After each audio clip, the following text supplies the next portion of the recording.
Should you become a plumber?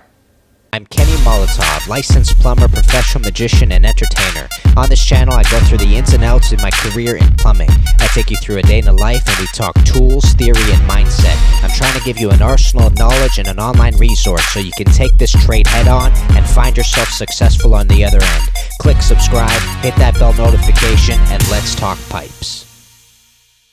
Peeps, Kenny Molotov here, and I wanted to sit down in the studio today to talk to you all about this major question you're probably going through right now, which is, should you become a plumber? Now, the difficulty in answering questions like this is it really is going to come down to your experience of trying it. Unfortunately, that's the only way to know whether you like something or whether you don't like something, but there are a few things, kind of like a checklist, that you can go through to know whether or not it's going to be for you or not. And I'm going to take you through this checklist to see whether or not this might be something that you're interested in. So hopefully you've already considered the first one, which is this. Do you enjoy manual labor? So this is the first major one because this is what you're going to be doing for work every single day. You're going to be demanding your body in order to get a lot of tasks done. A little bit more than you would than if you were working inside a restaurant. If you were working inside an office building where you had a desk job, for example, you are literally going to have to start doing things that are physically demanding, which include breaking cement, which include carrying cast iron pipes, which include carrying hot water tanks. These are heavy materials. That's something you got to keep in mind. And breaking and cementing, it's heavy work and it's part of the job that we do. So you have to sit back and ask yourself, do you enjoy sweating every day? Because if that's not something you're interested in, or if that's something you sort of hate, this really isn't probably going to be the path for you. In fact, I don't know if a lot of the skilled trades are going to be for you. There's still a lot of things you can do in the trades that aren't, I guess, super labor intensive. You can become a mill worker. You can become a woodworker where you're not doing, I guess, like cementing sort of stuff and breaking sort of stuff. So there are things that you can still find yourself doing manual labor in, but it might not be this sort of stuff. Do you enjoy working with your hands? Is that something that you're interested in? Is getting your hands on something part of the fun for you? Because most of the people that go into this sort of stuff and really excel at it are the ones that really enjoy either putting things together or taking things apart. That's sort of the fun that we have in it. And also the satisfaction comes from knowing, man, these 10 fingers, for some of us at least, were able to get this thing done, and it took these hands to be able to do that. So without a doubt, if you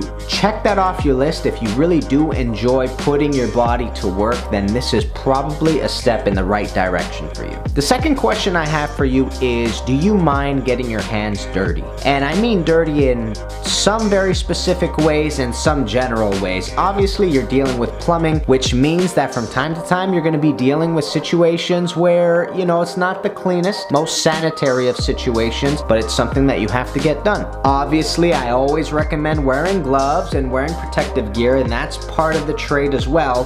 But you have to ask yourself, does it bother you to get dirty? Because putting the obvious things away, putting the drain backups away, you're still working in some pretty gnarly environments. From time to time, you're going to be on a brand new job site.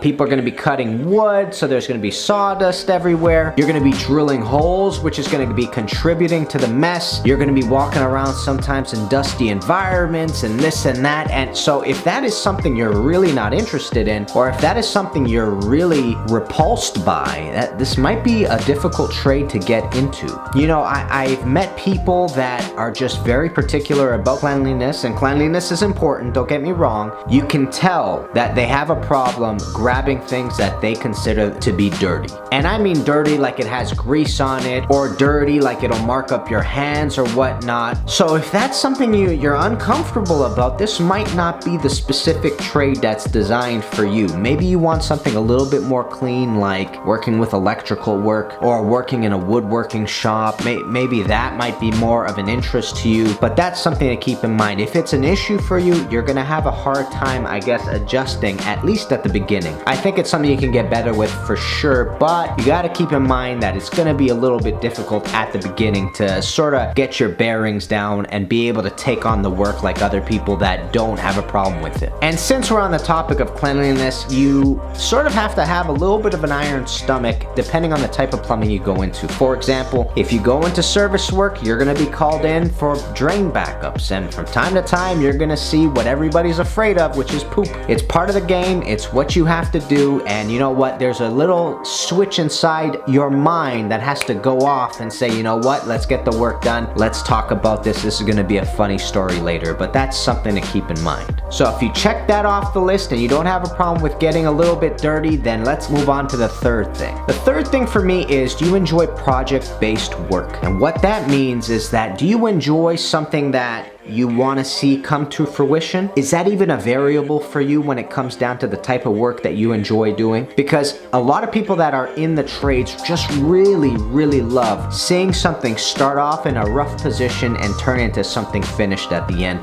That's part of the satisfaction that we get in doing this work. So is that something that's even a variable for you? Have you ever even considered whether or not you like doing projects? Because I know some people out there hate projects because they hate the lull that they can get into, they hate having it hanging over their heads. Some people just want to come in, do some paperwork, hand it over, and go home. So that's definitely something that you got to keep in mind. This is project-based work. You're going to be employed to do a specific project every single day, or see a project come to fruition over a month or even a year, depending on the kind of workplace that you're working in, like a union or whether you're a service plumber. The fourth question I would ask you is, do you enjoy the engineering of things? And the reason why I say that is because I didn't realize when I first got into plumbing how big of an engineering factor there is to plumbing systems. When I first went to school, I came to realize that there are reasons for sizes of pipes, there are reasons for designing plumbing systems a certain way, and in conjunction with a plumbing system, you have an entire venting system that you have to be concerned about, and that's where a lot of the fun came in for me. I came to have a lot of fun to realize, oh, that's why it's 1.5-inch vent. Or, oh, okay, we have a toilet here. Well, you can't have 1.5-inch wet vent. That doesn't exist if you're tying in a toilet. You need to have a minimum 2-inch wet vent. These sorts of things made it a lot of fun. So when I'd get on the job site with that after, I'd be like, wait, that's why we're doing 1.5 inch? Actually, you know, we can tie in another thing in this wet vent because we have enough of the fixture units because of this 3-inch pipe or 2-inch pipe. That was a big part of the fun that I had when I started to learn how to engineer a plumbing system. Now, the thing you have to realize is that not everywhere in the world allows you to engineer systems. So here in Ontario, as a licensed plumber, I am now allowed to go into a customer's house and design a plumbing system for their house or for their powder room or whatever, just because of my expertise. I don't necessarily need to get an engineer drawing out of it. I can do that myself, but not everywhere in the world does that. But it is always something to keep in mind, because that's what I really enjoy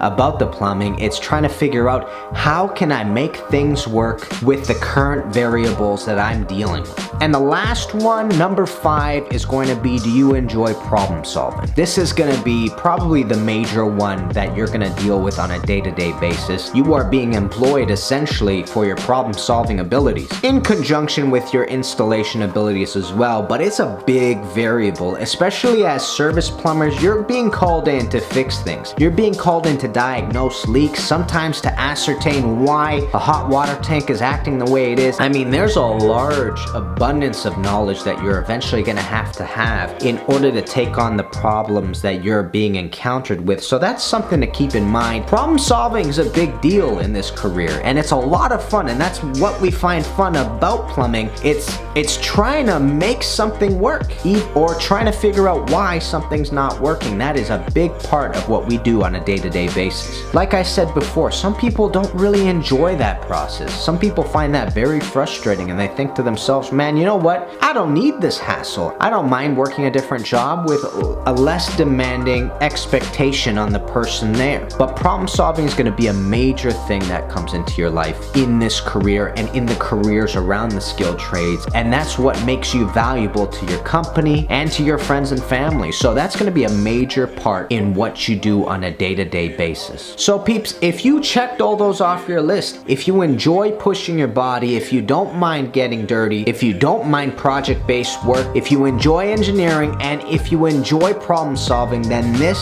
is definitely a step in the right direction for you. Now all you have to do is take that step, try to get employed, and take it on for at least 6 months to a year before you'll be able to know whether or not you enjoy it. So I hope this video helped you out in figuring out whether or not plumbing is for you. Please like, subscribe, comment below. Let me know what prompted you all to try out plumbing if you're already in the field, and I'll see you guys very soon. Kenny Molotov, guys. Peace, baby.